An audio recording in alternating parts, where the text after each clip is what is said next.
I'm going to close that. All right. Now, we've been talking about John Locke. We've been talking about liberalism.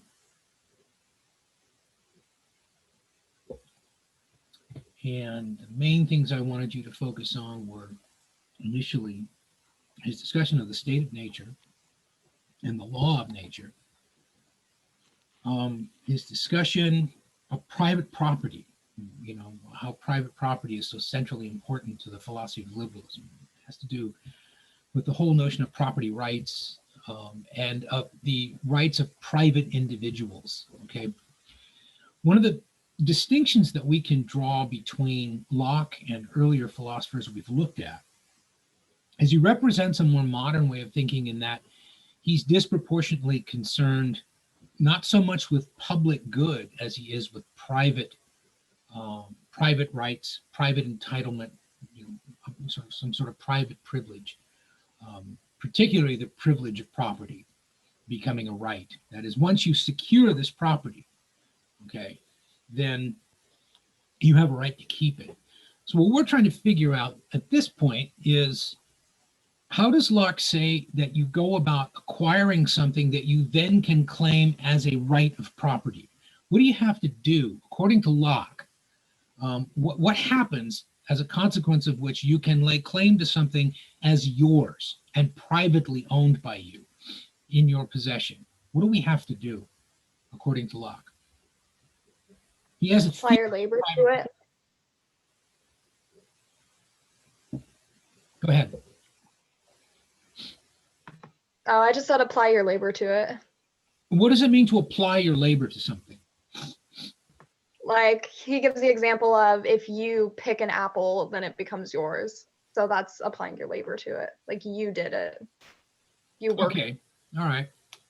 Well, it does, though, beg the question of what happens if you go out and you don't just pick an apple, but you get up early and you pick every apple on the tree and there aren't any more left and they're all yours.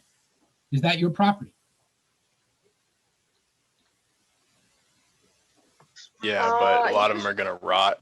They're going to go bad. Then is it your property? By right, is it yours? Is that really what Locke says? That all you have to do is apply your labor to something and then it's yours. I thought he talked about how you could apply your labor to something, but only to like the extent that it could be useful to you. Like, you couldn't pick 50 apples if you only needed 25 of them. Well, in other words, what he's saying is it's not enough merely to apply your labor. You do have to do that, but you also have to make productive use of whatever you take from nature. Because the idea originally is, well, nature provides all these things, you know, water and fruit growing on trees and all this wonderful stuff, okay? And if we go out into nature and we, as Lily suggested, we apply our labor to the accumulation of something, it becomes our property, but it remains our property only so long as we make productive use of it. That we can't, it's not reasonable for us. Remember that law of nature, that law of nature is reason. It's not reasonable to take all the fruit off a tree or out of a bush or whatever, or to take up all of the water and then let it evaporate and not make productive use of it. That's not what he's talking about. You have to make productive use of things. That includes land, by the way. In other words, you can't allow things to just go to waste. They have to be applied to something that's productive. Okay, so is that a good way to ensure equality? Does Locke see this as a way of ensuring equality?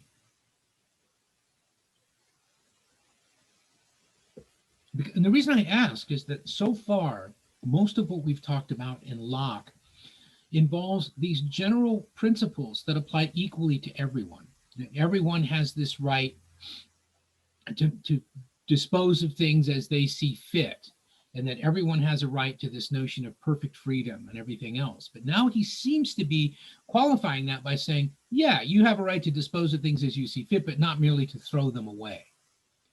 And what I'm asking is, Is that a way of reinforcing the idea of people being equal? Manager Allison. What about equality? Well, I feel like Locke puts a lot of value into people that work hard or they have a lot of strong ethic in them. So I feel like if you're lazy, he doesn't see much value in you. So that's like where it's kind of everyone has to work hard for everyone to be equal in the same way, have the same rewards and things like that. Is Locke concerned about equality?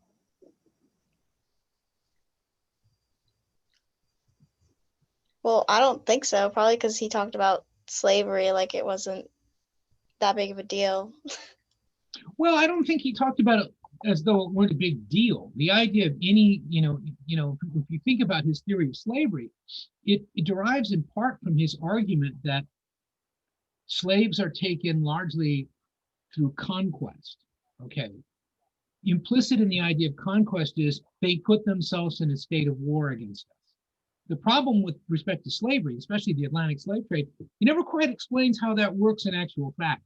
How in actual fact did people in West Africa, for example, put themselves into a state of war with anybody away from the African continent, such that they deserve to be taken into slavery? He never really explains that. So he doesn't see it as a small thing, but he sees it as more or less part of the state of nature. It doesn't, according to him, violate natural law, because the idea is you always, if taken slave, you have a right to choose to die, which makes absolutely no sense if you think about him saying you don't have a right over your own life ultimately. That is to take your own life. So he's a little hazy on slavery. But what about the notion of equality? Most people, when they think of liberalism, they do think of equality. When America is, in its history, in the creation of its republic, it is maybe the first liberal republic, small L liberal republic, where the emphasis was on individual liberty, okay, a limited government, and the idea of people being guided by reason. I mean, this is Thomas Jefferson. This is, a lot of the original framers. These were disproportionately very well-educated people. They'd all read John Locke. When you look at the Declaration of Independence, it's clear, really clear, that in many ways, Thomas Jefferson is just cribbing John Locke. He's probably got Second Treatise of Government sitting right there next to him. Who knows? But what I'm suggesting is most of us, when we think of the United States, because I'm trying to connect this to your own lives, we think of equality. Most of us do. In terms of the kind of grammar school version of American history and American experience that we're taught, we think about equality. Is liberalism about equality as a philosophy? Is there a value for equality in liberalism?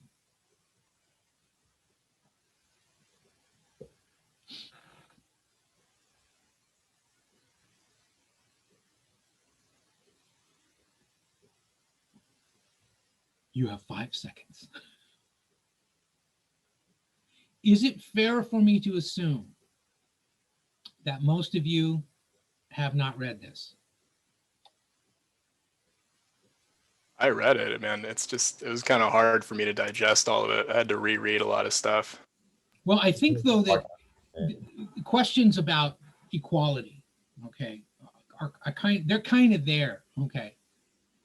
So if you've read it, all I'm asking you to do is take a stab at it. Don't worry about whether or not you're right or wrong, but try to do more than merely guess. In other words, say, well, if Locke says this in this chapter or whatever, then he's talking about or is not talking about equality. He certainly brings it up a lot. I mean, Does he? especially Where in does he chapter bring it 2. Okay. Chapter Equal 2, in what when he way? talks about a state of equality, and that, all men being equal, this equality of men by nature. Okay, well, let's go look. Let's go to chapter 2. Okay. Okay. What state are all men naturally in? And that is a state of perfect freedom. That is not, freedom is not equality. It's a real mistake for us to assume that when he says freedom, he means equality. So Owen, were you talking about that? Oh, Okay. no, if you look a little further down. No, we're going to take it in stages. I just want to make sure. I'm not trying to prove you wrong. It's just that what I'm trying to do is have the rest of us kind of walk through this argument with you. Okay. Okay. Now he says also, he opens up the second paragraph. He says a state also of equality, wherein all the power and jurisdiction is reciprocal, no one having more than another. What does that mean? Does that really mean we're all equal? Is that what he means when he uses the term equality? Are we all in the same condition? I mean, is he saying we're all in the same state of nature? No, We're not no, that's necessarily the same existence. The condition. same, in other words, Yeah. we're all living, presumably, right, in the now. And yet, I'm going to suggest to you, we're not equal. Yeah. Okay, so we have to be careful about what he says. Section 5, this equality of men by nature, right? When he's talking about the equality of men by nature, in what way are we equal? This, by the way, this is not a trivial thing. This is a real key to making sense of what liberalism really is and why a lot of modern liberalism is actually what we think of as conservatism or libertarianism. We're What is not he all saying? equal in our capacities. And so we're not all equal in our condition. What he's saying is we're all equal in nature under law. If the law of nature is reason, and we all have the capacity to order our lives in a reasonable way, to that extent, then we're all equal.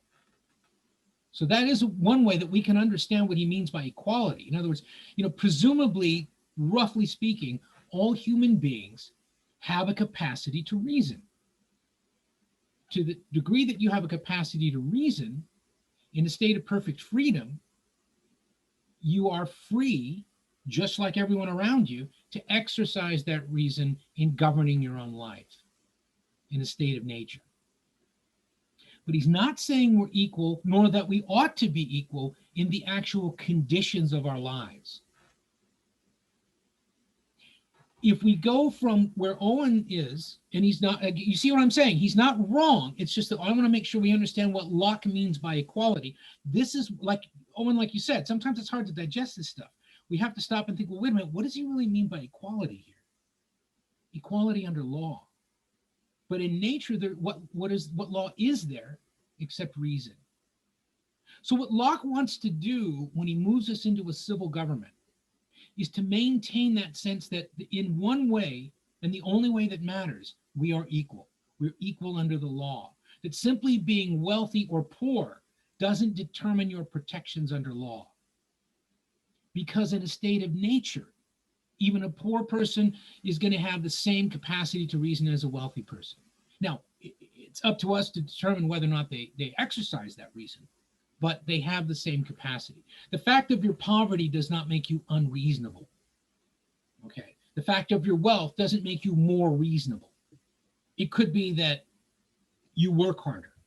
That, as Isabel suggests, Locke doesn't seem to have a lot of time for lazy people, right? I mean, he doesn't really. I mean, he's sort of implying that if you have more stuff, it's because you have more energy, and maybe you're just a little more capable.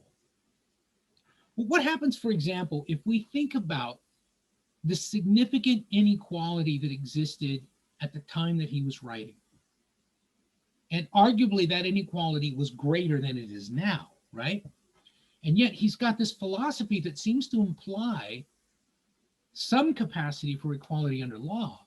But fundamentally, though, it doesn't imply that we are or ought to be equal in our condition. How does he justify that? Because if you take things from nature, but only so much as you can make productive use of before it spoils, right?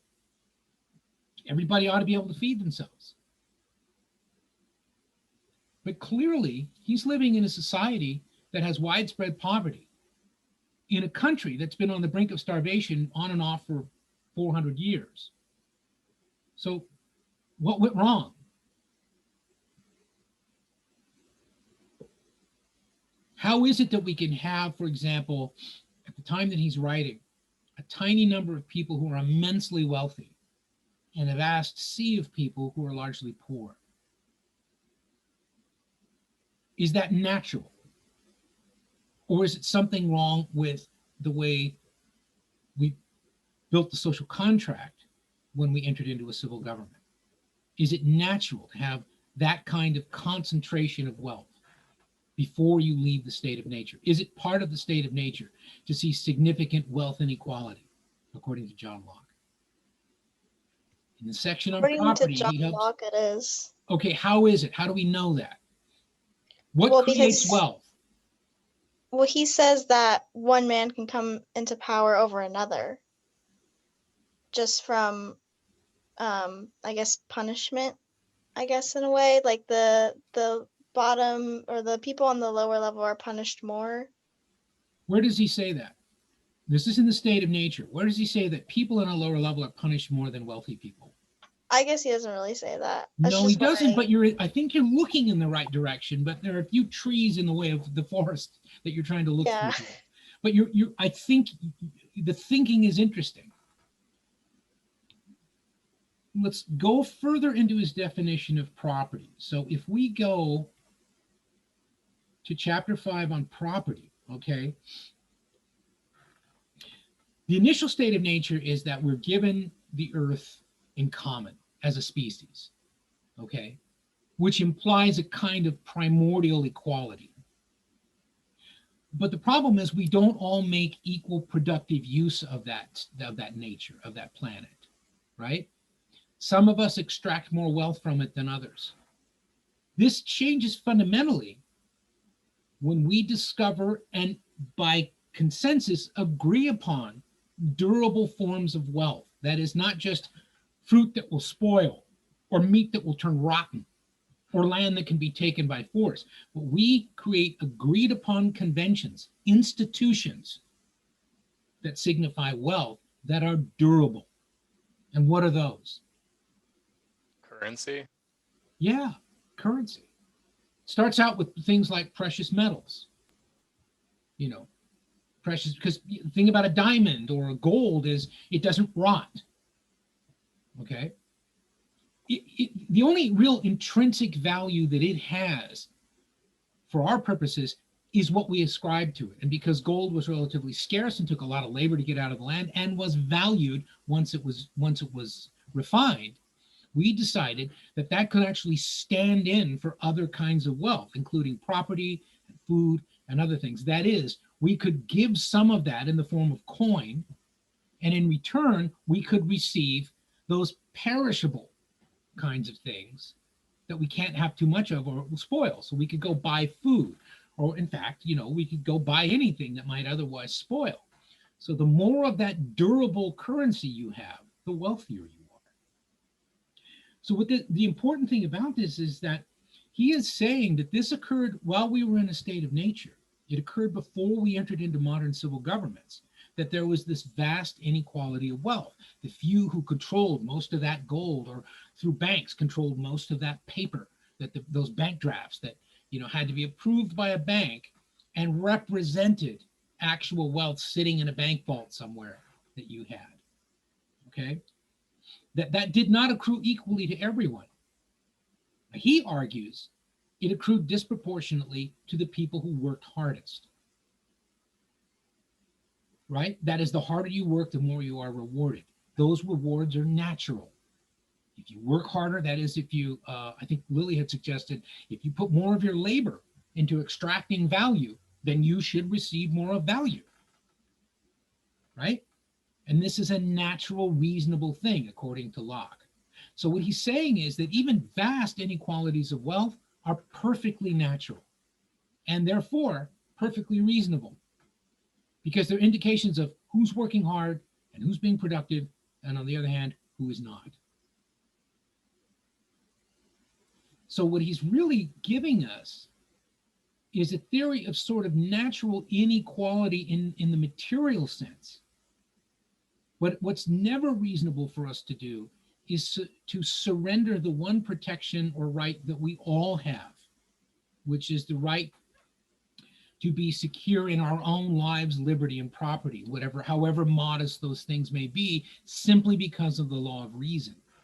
So that he's laying a predicate or a premise here for us in only one way to be equal in a reasonable sense. It's not what our material condition is. It's not, how splendidly we're able to live or how much we can afford with the wealth that we have or have not, right? It's that we all have to be equal under the law. And that's a fundamental basis of liberalism. You enter into a civil government, that government has to apply equally to everyone. Okay? But remember, the fundamental purpose of that law is to protect existing inequalities on the distribution of wealth, because those are ours by right. Okay? This is really important to understanding liberalism, because most of America doesn't really understand what the antecedents of liberalism are and how we got there. And so it's interesting to stop and think that Locke is actually arguing, it's natural. Having a few wealthy people and a lot of people who are not wealthy, that's just an indication of our intrinsic willingness and our intrinsic genius, our intrinsic energy, whatever it is that creates wealth. This was a common sort of Protestant ethic of the time, right? That to become wealthy was to demonstrate that you were good in the sight of God. That was a fortune given you because your work, your ingenuity was recognized by God in the subsequent good fortune that you realized. We still hold that to be true, even in a largely secular society like ours. Most of America still believes that, wealth belongs to the wealthy. That is not fundamentally disputed in the United States. Now, younger Americans, less firmly institutionalized into, the intricacies of capitalism, might think, gee, that's not fair, unless they came from a wealthy family, in which overwhelmingly young Americans say, absolutely, my parents are wealthy because they worked hard. But think about that. Think about really the incredibly wealthy people who inherit their wealth, right? That all they did was be born, and suddenly, they were millionaires, maybe several times over. Is that reasonable? In other words, let's follow Locke's logic. Did they exercise any labor? I think we can safely say no. I don't think that I really started exercising any meaningful labor until I was at least 3 and was given my first toy truck to play with. And then I went out and built roads with it because, damn it, I work hard, right? But no, you being born, I'm sorry, someone else is doing the work. That's why they call it labor, but not yours. Okay? Help me out here. All of a sudden, I'm very confused. It doesn't seem fair that some infant can be possessed of wealth or can just by right inherit that. In other words, what is Locke saying to us, or is he saying anything to us about inheritance, where you didn't put the labor in? Therefore, the wealth isn't yours, it's just given to you. Does he speak to that?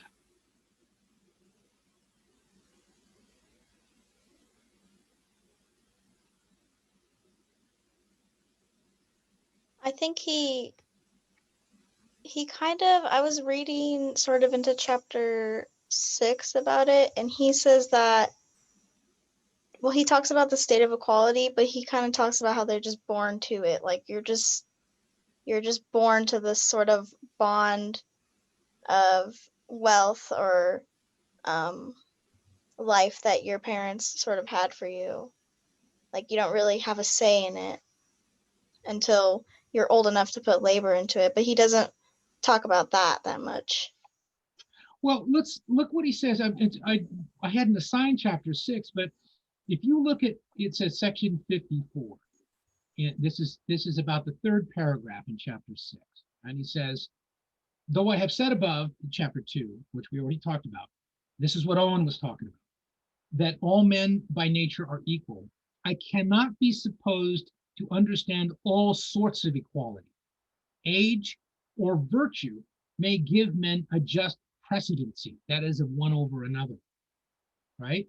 Excellency of parts and merit may place others above the common level. Birth may subject some, and alliance or benefits others, to pay an observance to those to whom nature, gratitude, or other respects may have made it due. And yet all this consists with the equality which all men are in respect of jurisdiction or dominion one over another. That is, okay, yeah, you may be a better person than someone else, but you're still ultimately equal under jurisdiction, under law.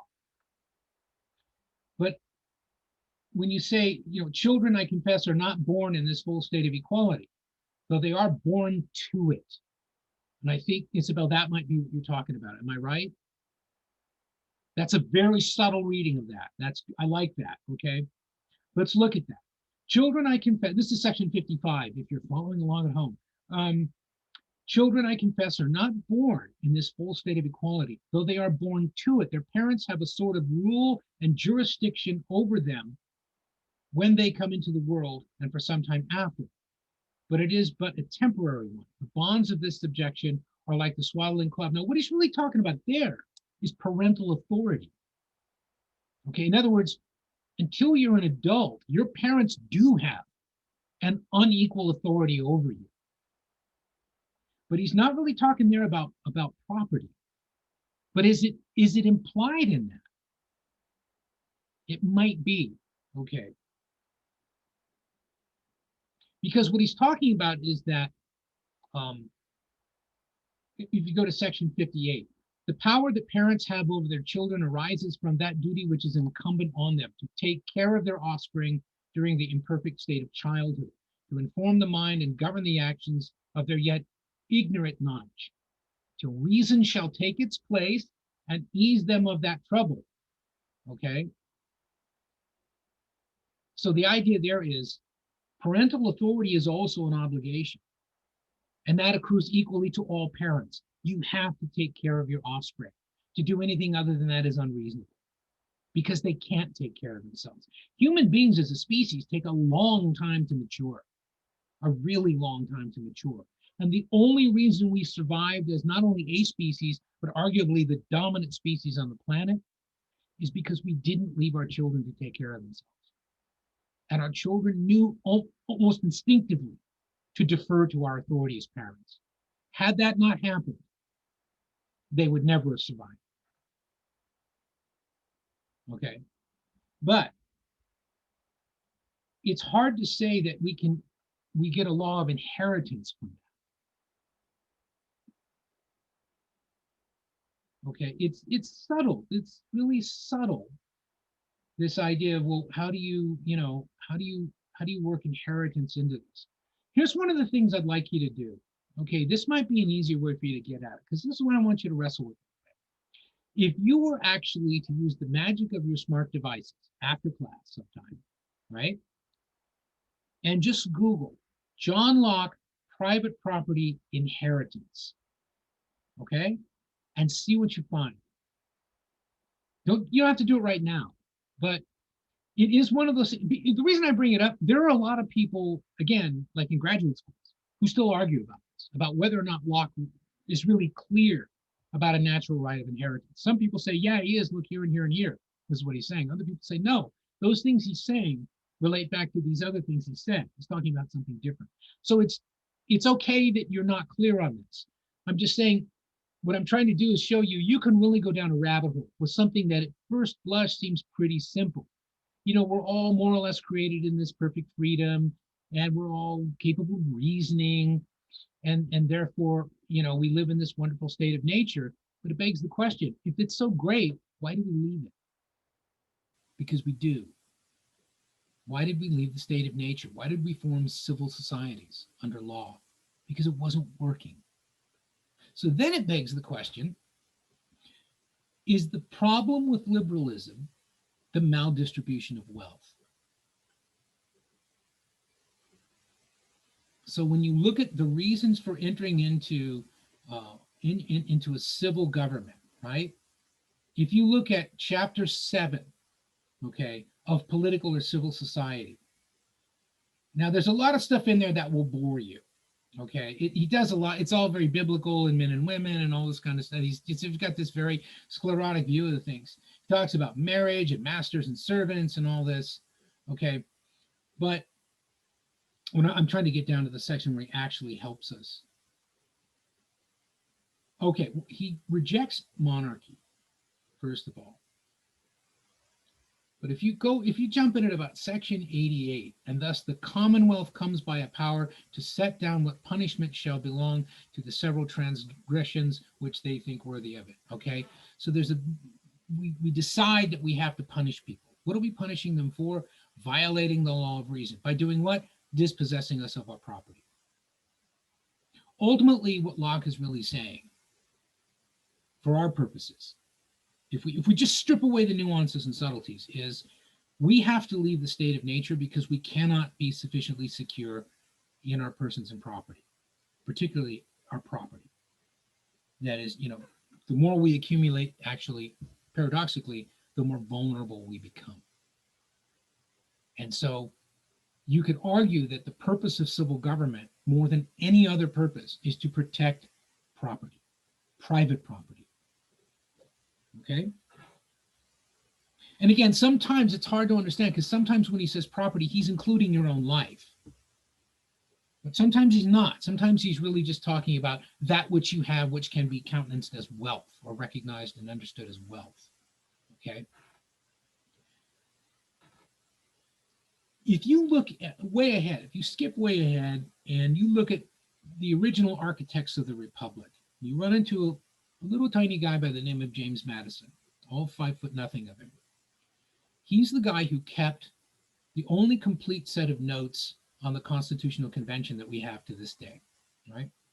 He also wrote a number of articles in defense of the Constitution in order to convince people to ratify it. He is very much informed by Locke's thinking when he argues that the biggest problem with this republic is managing factions.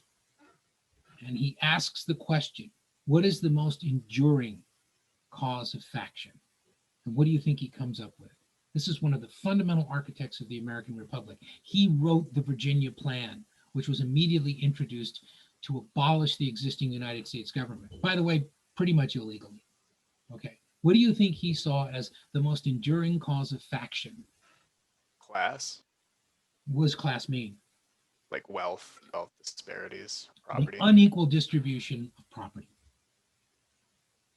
Okay, so he's following Lockean liberalism here. He's saying the most pernicious faction that just will not go away. There are a lot of variations on it between creditors and debtors, between farmers and industrialists, whatever it is. But the one that really divides people is the few who have property and the many who have not. And he says there's really only 2 ways to deal with it. One of them is you redistribute property, which means you have to dispossess the wealthy of their property and give it to those who are not wealthy. He argues without any consideration of possible objection that is worse than the cause of the faction itself. It will do more harm to the republic than the harm that will be done inevitably by the unequal distribution of property. So then what he says, the only other way to deal with it is you limit the possibility of those inevitable factions bringing down an entire republic. And you do that by enlarging the republic and localizing conflict. The reason I bring that up, even though it's obviously not in John Locke, is that this Lockean liberal thinking is very much in the front of the minds of most of the framers at this time.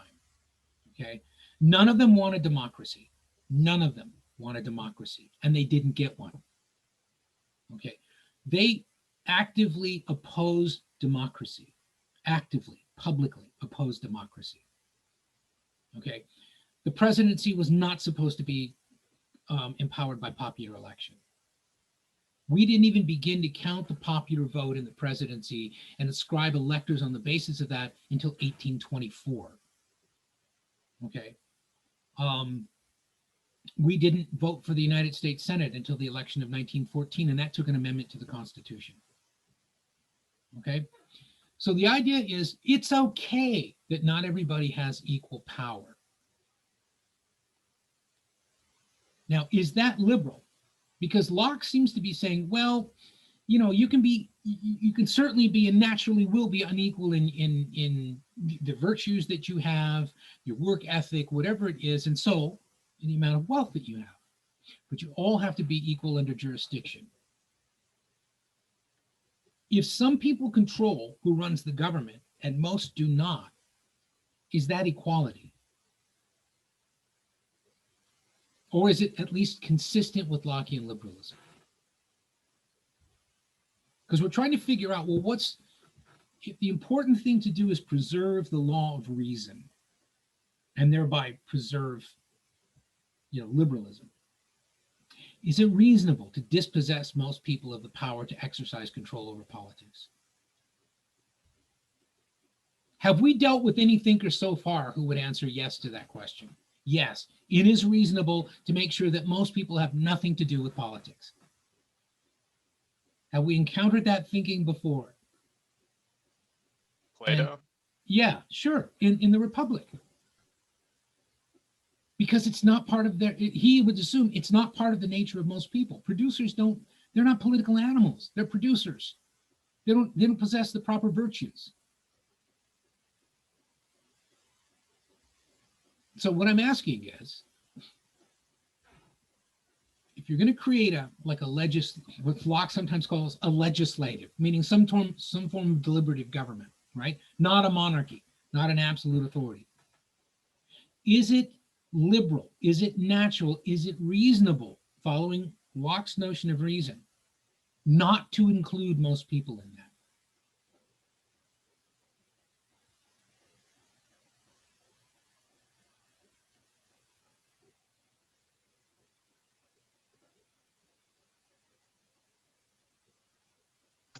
I would say it's pretty reasonable because I feel like the way that we do things now, it's like we're choosing someone to reason for us, someone that we think is more responsible to reason for the greater population. Well, in a sense, that's sort of the logic of a republic as opposed to a democracy, is leave it to the people possessed of those virtues that make them capable of exercising public reason. The assumption is most of us simply lack that virtue. Then it's an open question as to whether or not we should or should not be involved in that. And that will devolve, for example, early in the Republic, the franchise was functionally limited to white males who owned property. That was a small minority of the population. But the idea, I would suggest to you, follows that Lockean logic, that they've already demonstrated their virtue by the sheer dint of the property they've accumulated. They've shown their merit, they've shown their virtue. And as a consequence of that, those ought to be the people who make our public decisions for us. We invest our trust in them. But the assumption is, yes, we'll let them do that so long as they pass no laws that are unreasonable. As long as they can continue to be guided by reason in the promulgation of law, then yeah, of course, they've got better educations than us. They understand the law better than we do. They might find it easier because of their wealth and maybe their leisure to be able to take a step back, not have to be focusing on just eating every day or keeping a business running, and they'll be able to think about the good of the whole republic, or at least of their district or their state, more so than would a common working person with little or no property. Do you see how that could be considered to be perfectly reasonable?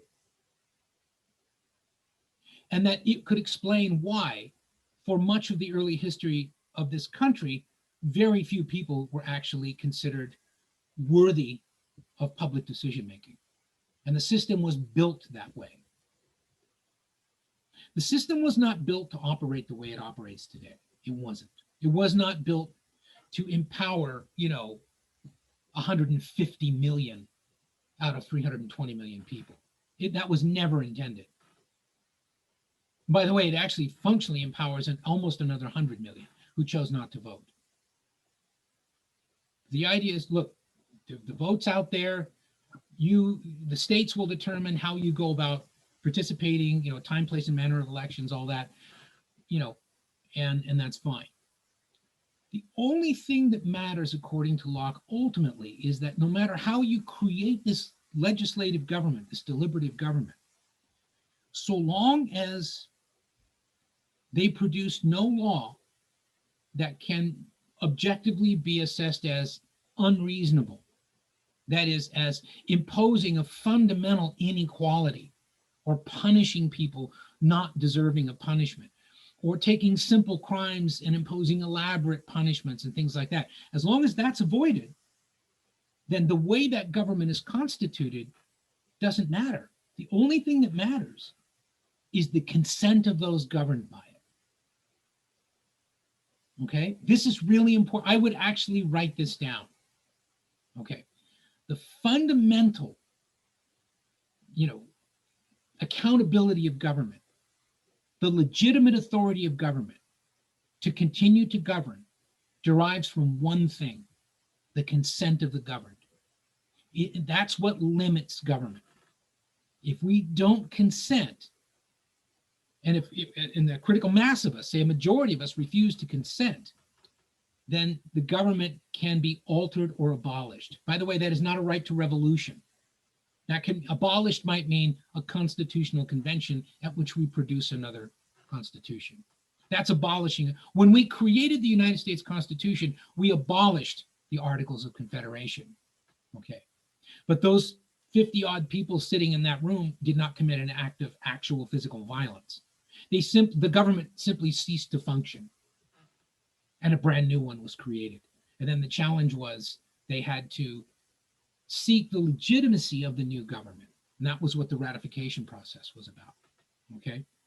And the way they had to do that was to argue in the so-called Federalist Papers, there's nothing unnatural or unreasonable about what we're doing here. So they had to make compelling, reasoned arguments. This is why this Constitution that we're promulgating here is a better idea than the Articles of Confederation, which have failed us.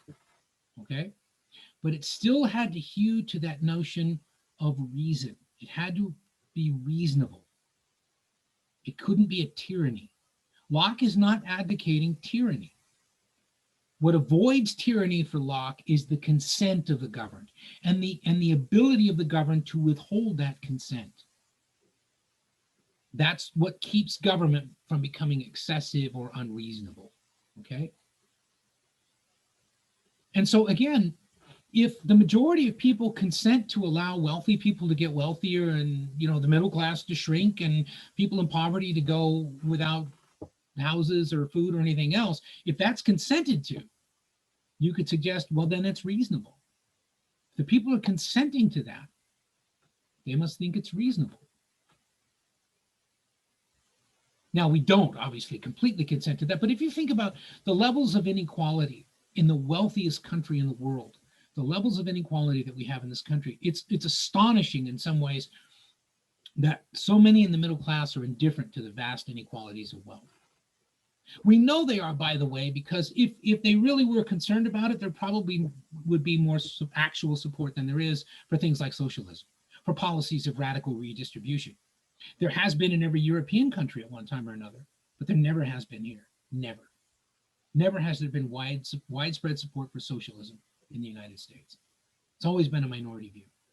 And as long as that's the case, and as long as you don't have a critical majority of the population expressing dissatisfaction with the current state of things, and therefore withholding consent from the government, it's not going to change, nor should it, according to Locke. Okay? So what do you think? Does that sound fair?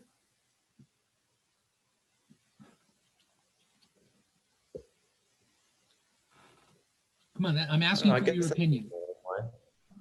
Say again? I guess it'd probably be fair. The logic makes sense. Well, okay. So in other words, having 13% of the American population be classified as food insecure is logical and reasonable. because that's about right. That's about the right figure.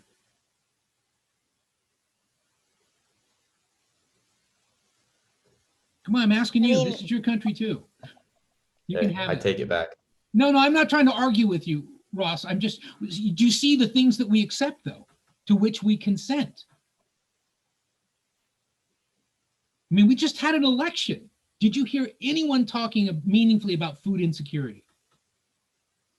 Because I listened really closely. I know I didn't. So if the leadership's not talking about it, is there any reason for us to believe they're going to do anything about it?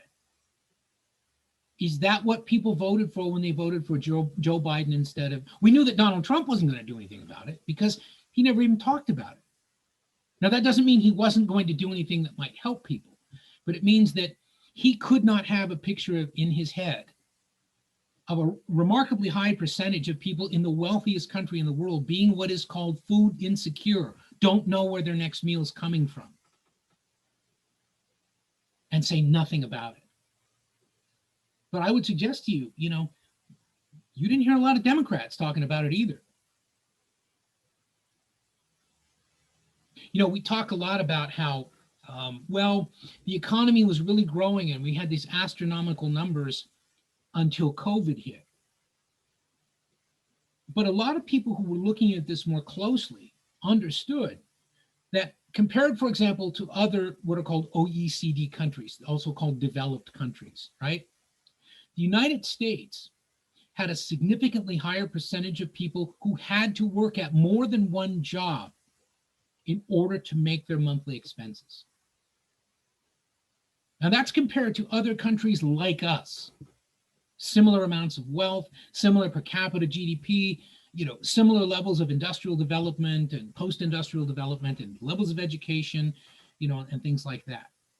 That the percentage of Americans who are casualized in the sense that in order to live even like a barely hang on to a middle-class existence, had to work more than one job. Much higher in the United States. Did you hear anybody talking about that during this election? Because I didn't. And the other thing you'll notice about American politics is when people do start talking about that right away, the Republicans, obviously being sort of more committed to being the obvious public party of capitalism, will say, that's class warfare. We don't play that game. The Europeans do that, and look what it did to them. We don't play that game. We're not about class warfare. We're about opportunity. And there's more opportunity in America than ever before. Would it surprise you to learn that that's not true? Would it surprise you to learn, for example, that for the first time in American history, over the last two presidencies, we've entered into a phase for the first time where there's actually more social mobility in many European and Scandinavian countries than there is in the United States. And that's supposed to be the big thing for us, right? It's not about condition. It's not about equality of condition. It's about equality of opportunity. And yet it's clear by any of the reliable economic data that certainly it's not improving, but there is every reason to assume from available indicators that it might be actually harder now to advance beyond your own current socioeconomic status.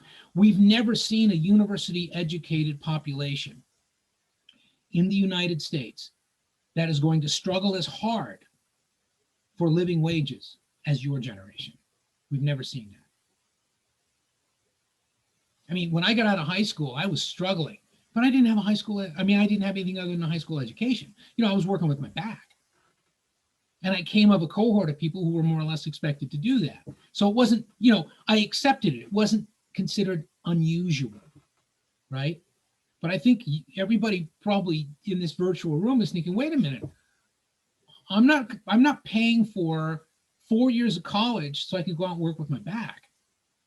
I want to have a different kind of job. I want to have a career. I don't want to dig ditches. Or is that a false assumption? How many of you are going to be more than content to do minimum wage labor when you get out of here?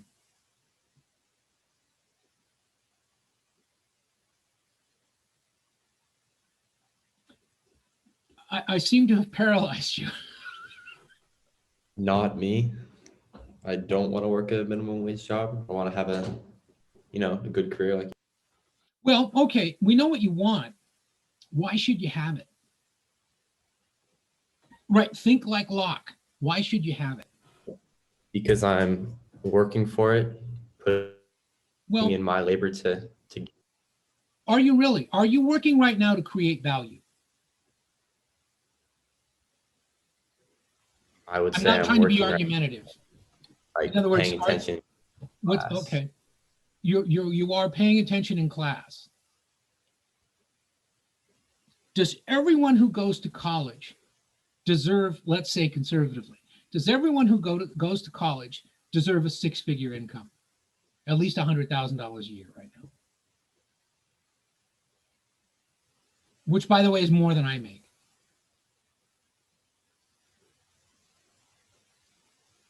I would say it depends on the degree they're getting or the job that they are shooting for after college. So it doesn't depend on their ability, it depends on the job. Just their ability to get a job. It doesn't matter if they're good at it. But if you have a degree that's going to give you a job with a six-figure income, and you scratch and claw your way through school, you should be entitled to that job. What would Locke say?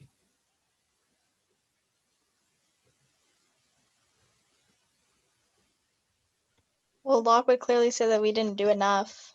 If we just scratched and clawed our way, he would say, no, you need to do more in order to have more value for yourself. But that's not really how it works right now, I No, guess. let's see if it does work that way, though. Is he really saying you should have more value for yourself, or is he saying you should be more productive, which means you should create more that is of use? That's the indication of your value, not what you say you want to make from a job, but what you can produce that is of value, right? Again, I'm not trying to persuade you. I'm trying to think like John Locke here. I hope you understand that. In other words, you're only as valuable as what you produce. So if you get a job where, you're in the leisure industry or something like that, and, people pay stupid amounts of money they're never going to have because they're running it up on their credit cards and all that, and you're making a six-figure income, right? You're running some resort or a golf course or something like that. Are you producing something of value for society? It's kind of hard to argue that you are. Because here's one of the things we know is that some of the people who make most of the sacrifices for public life get paid the least. Police officers don't get paid very much. Now, you might not like the way a lot of police officers do their gig, but when you understand the training and everything else that goes into that, you'll find that most police officers probably are doing a pretty good job. You may not like the way they do it, but do you want to do it yourselves? I don't think most of you do. I mean, there's always going to be a few people with big necks and small heads who say, no, I'm taking care of myself. No, you can't, because I can stick a fork in the back of your neck just as easily as anybody else. You're not safe from me. None of you is safe from me.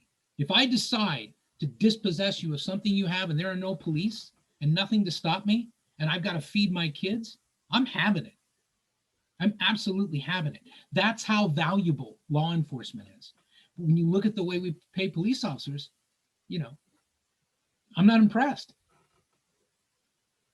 And yet somebody can be the CEO of a company, and they can actually run that company into the ground.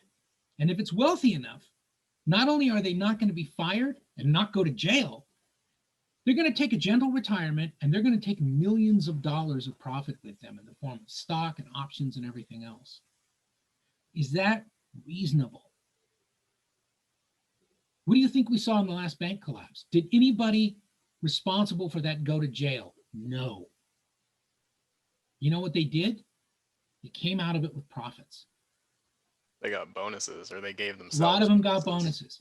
When Donald Trump and the Republicans put through this big tax cut that was supposed to kind of be for the middle class but wasn't, most estimates are that between 70 and 80% of the benefit of that went to the wealthiest 1% of the population. You know where most of that money went? When we have reliable data on this, stock buybacks. That is, they didn't invest in their companies. They bought the stock so that they could profit by the increased value. We subsidize that with taxpayer money. Now, is that fair? No. Why not? Did it break the law? No, did not break the law.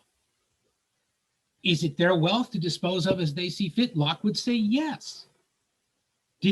Was there a widespread refusal to consent to that? No. Wouldn't Locke also say, though, that they have more money than they can reasonably use? No, So therefore, because it doesn't spoil. It doesn't spoil. It's a nice thing about currency. It doesn't spoil. He speaks specifically to this in his discussion of property. It's a great question, but that's the magic of this. It's like, look, wealth is a potential as well. It's not like, in other words, the only use of wealth is not to continue to buy things.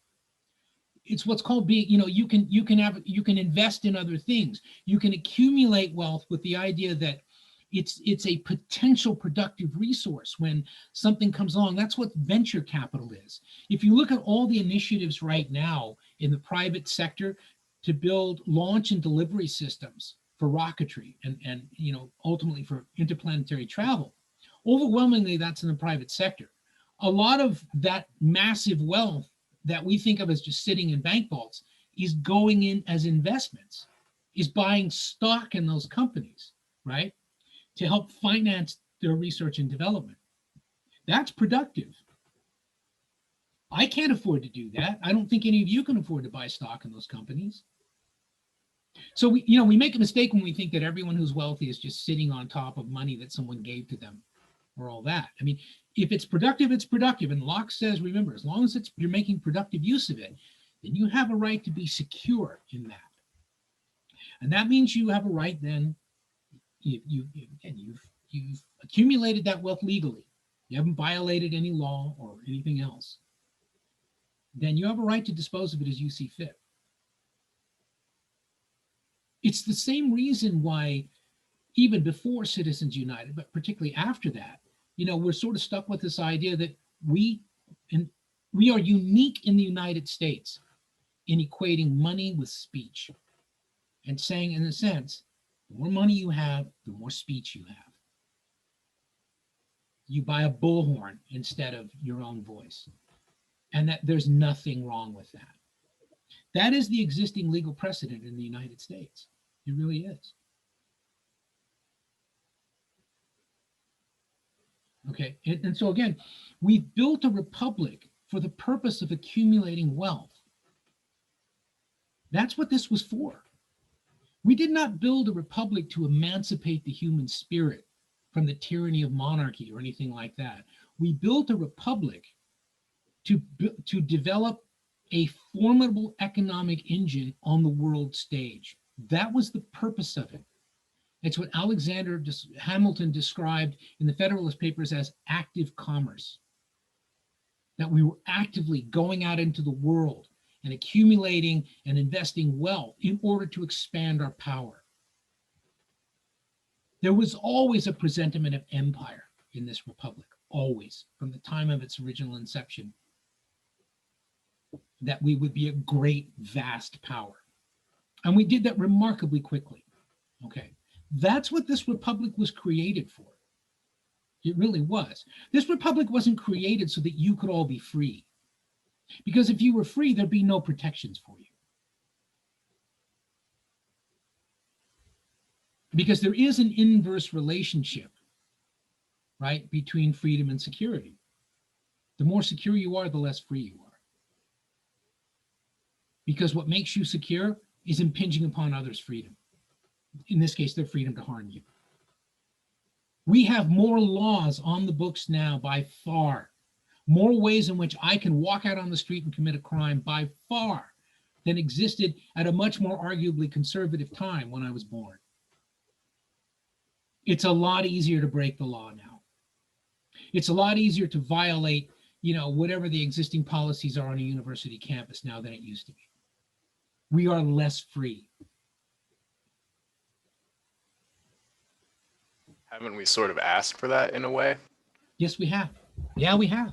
In terms Tough of on the crime laws and everything. Yeah. And well, we were fed a kind of a diet of garbage, about super predators and all that. By the way, by Democrats largely, by both sides, yeah. but primarily originally by John DeLulio was a Democrat.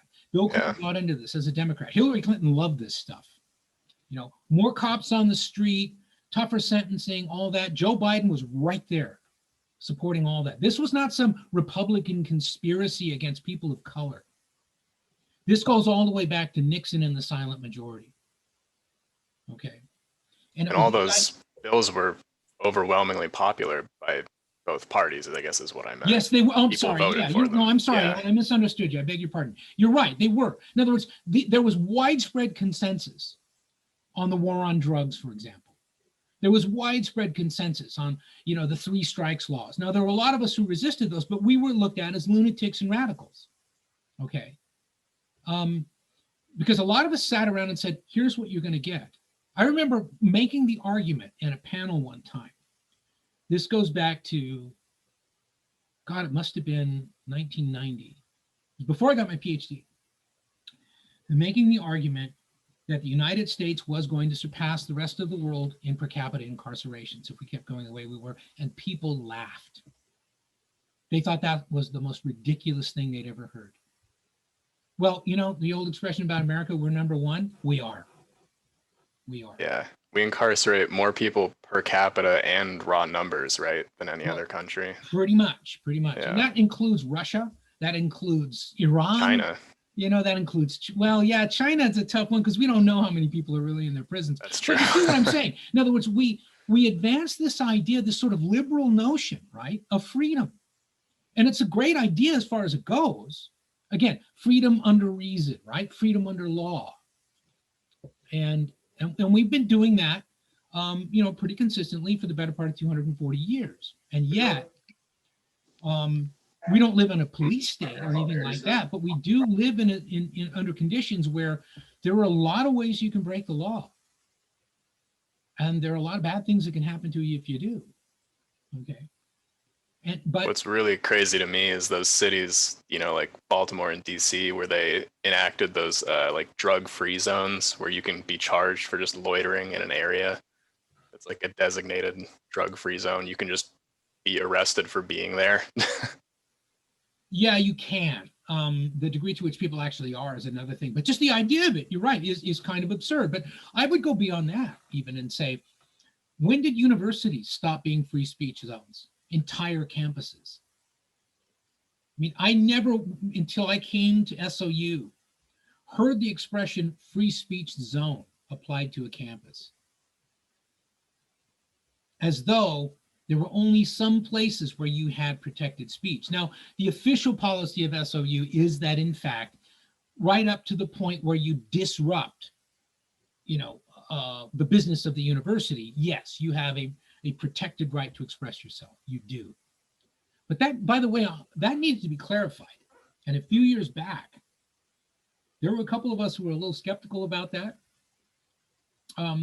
There's a story I could tell, but I'm not going to. But let me just say that a lot of students who worked pretty closely with me staged an event, the consequence of which was that we actually got some attention on Fox News.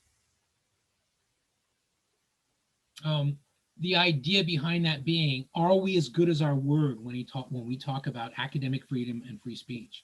Well, we are now, much more so than we were then. But I would suggest that you could think now, are we really, all of us, equally free on that campus when we ever get back and walk on that campus? What about people who have very conservative views? Are they really afforded the same freedoms by everyone on that campus as people who are sort of social justice warriors or whatever? I think that's a fair question. Finally, from some of us kind of banging on that trash can for quite a while, at least, there are people in lower levels of the administration, which are the people who listen, who are actually asking that question themselves in an informed way. It's something we never used to think about. mean, my generation tore apart a lot of college campuses, but we did it for a reason. It was so that you wouldn't have to. That's what the whole free speech movement was about. It started in Berkeley, but it spread pretty rapidly, throughout the campus. And it was initially about civil rights, then it was about Vietnam. But when we went to war in Afghanistan, there was really very little reaction on this campus and on many of the campuses that I went to.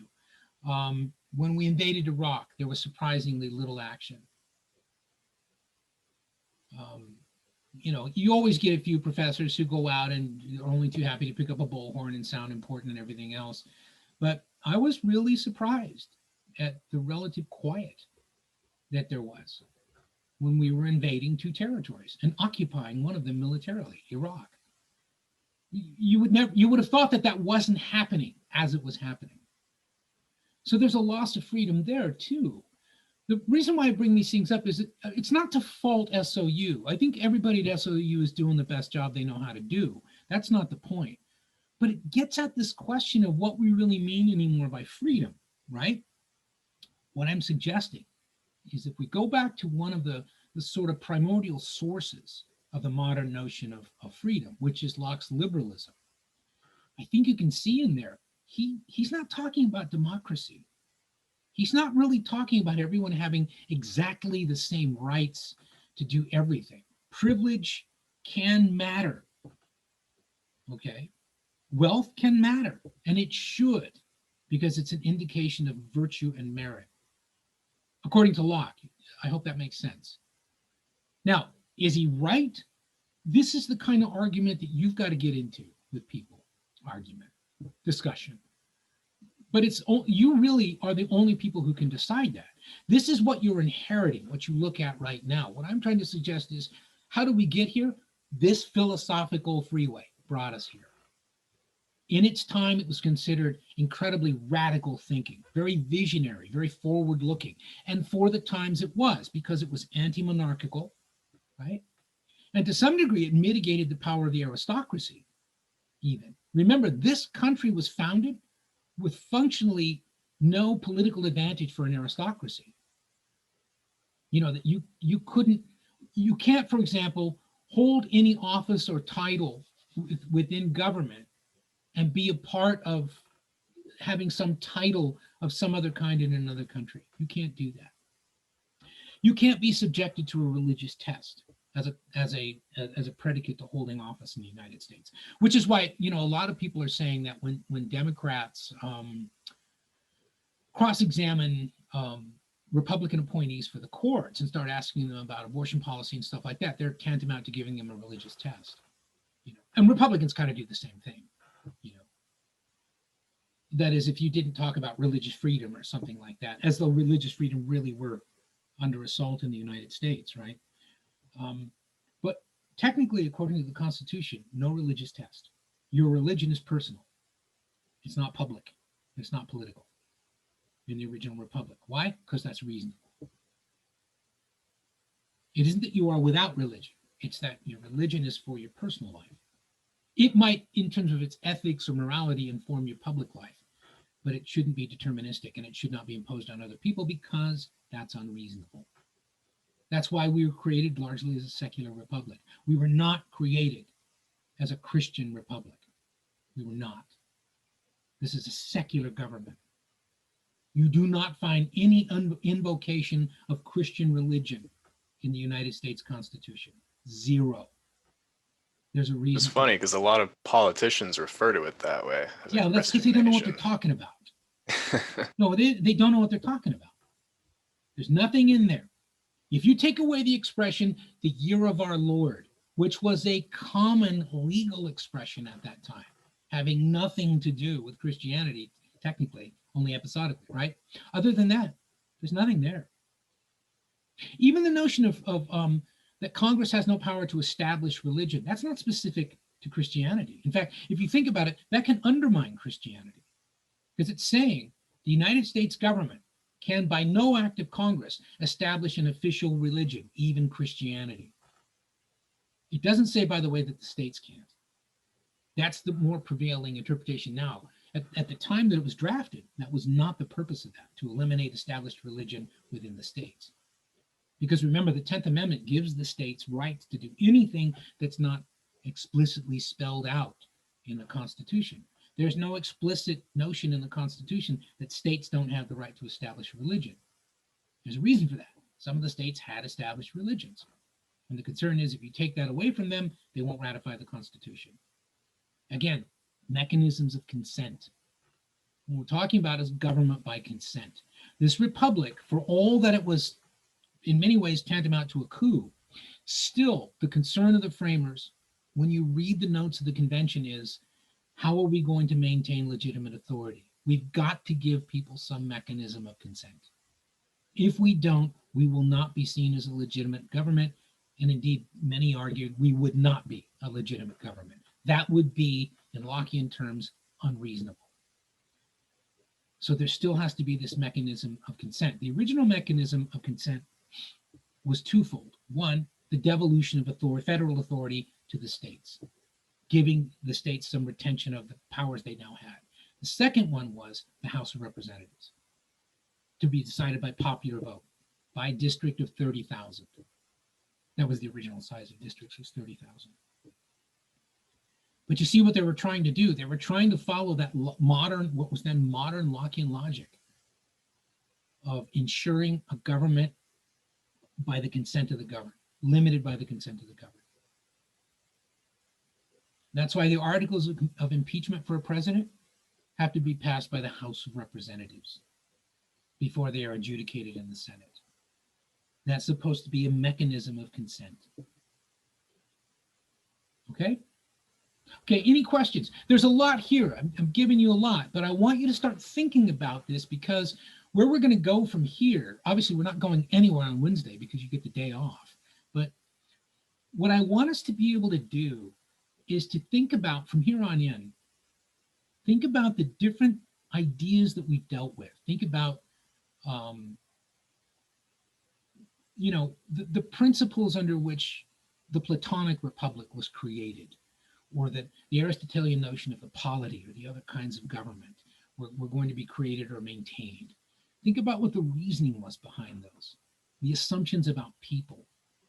Think about the rejection of a lot of the more optimistic assumptions of people that we find in Machiavelli. A lot of you really captured that well, the idea that Machiavelli really had a kind of contempt for the hoi polloi. But even there said, in a sense, do not oppress them. Indirectly, he's implying consent, isn't he? Could you argue he's implying consent? The mass of the peasants out there will consent to be governed by you since they want it, as long as you don't oppress them. So this notion of consent becomes more and more important as we approach the modern era. So then one of the things we have to ask ourselves is, do we now have a functional government by the consent of the governed, limited by the consent of the governed? And how does that work? Think institutionally. What institutions have we created that we can recognize as institutions through which we can offer or withhold consent? Okay, start thinking about that. All right. Any other questions about anything we've covered so far on Locke? I know I've probably kind of worn you out a little bit. There's a lot there, but you see what I was trying to do, I hope, which is, here are the ideas that we had back in 1690. Do you see how we can try and apply those to the thinking of the next political era, which is the founding of the Republic, and even go beyond that to the modern day? Limited government, consent of the governed, government by reason, okay? So that little tiny chapter on slavery, I didn't totally get that. I had to No one reread that a does. couple times. I just thought it was important for us to look at it. Scholars disagree wildly on what he's saying there. I can't offer Locke without showing what appears to be this real problem, which is slavery. Right. It seems like he's doing a lot of like mental gymnastics there, going from talking about everyone being, having the right to this and that, but talking about, and then Jews like selling themselves as an example or something. I was really lost by that whole thing. Yeah, well, you and every scholar, So, you know, again, sometimes it's just interesting to say, well, what were the things that people still haven't figured out? That's one that people still, you look online, if you want to Google it, just Google John Locke slavery and see if everybody comes up with the same conclusion. Because I guarantee you, having done that, they don't. Not even to this day. And that was in 1690. So now, have we figured it out? No, we have not. One of the things that frustrates people about a discipline like political science, it's not about getting the right answer. It's about framing the right questions as much as anything else. But also, it's the idea that our understanding of things is built, you know, sort of in sort of this, like you're building a wall that you climb up to get closer to some sense of understanding, but we're always at a distance from it. Because so much of what we do, even though we may strive for objectivity, so much of what we do is going to be mitigated by our own assumptions about what things mean. And that's why I always include that chapter on slavery. And every time I do it, students are like, why did you include that? It doesn't seem to fit. Yeah, I know. It's important that we note that. Because it also doesn't seem to fit that in a republic that ostensibly is created to liberate humanity, we build slavery into it. We bake it in at least two ways. One of them is the 3/5 clause, and the other one is the imperative that nothing about slavery will be resolved for 20 years after the ratification of the Constitution. That gives slave states 20 years to figure this thing out. And even then, it was going to be not slavery, the slave trade. Now, what that could mean is the end of the Atlantic slave trade, which functionally did end, but slavery didn't. Those things were all baked into that Constitution that you've been told since you were little kids was created in order to create a free country. So again, it's not about, you know, oh, what a bad country we are, what a bunch of hypocrites. No, the thing to think about is not, without judging it morally, what were they trying to create? And how close are we to what the architects of the Republic had in mind? I think we're pretty different from what they could see, because they weren't nearly in many ways as far looking as a lot of people would like to think. All right. Okay, anything else? Before you rethink the whole purpose of college education, withdraw from all your classes and go start making homebrew beer. All right, so if you haven't already, look over those chapters. I would say take a little bit of a look at chapter 7. Starting next week, we're going to go in a little bit different direction, but first we're going to review. You're going to have a kind of a brief assignment, written assignment about Locke. I think a lot of you will be able to pick your grades up with that. And then we're pretty soon, before we know it, we're going to run into that Thanksgiving break. We'll lose a week there. Then we come back for one more week. Functionally, we're done after that. You know, there is a sort of week after that, but we're not going to be, you know, I'm not going to have you doing anything. Okay. Right then, you have, as far as this class is concerned, you have the rest of the week off. It does give you a chance to catch up on the readings and everything for those of you who got hung up by the last assignment and maybe didn't have enough time to do it before this class. So that by the time we come in on Monday, everything we've talked about today should be pretty clear in your minds. Not completely resolved, but it'll be clearer in your mind. Okay? Anything else? Well, yeah, could you repeat that question you asked? Like, what institutions have we created that are you saying like based on that consent, or? Well, yeah, what are the institutions that we have right now that seem to follow that Lockean logic that a legitimate civil government is a government that allows for the opportunity to offer or withhold consent? What do we have that allows us to do that? Okay. All right. Anything else? Okay, then I will see you a week from today, assuming that you show up. Have a good week. Thank you.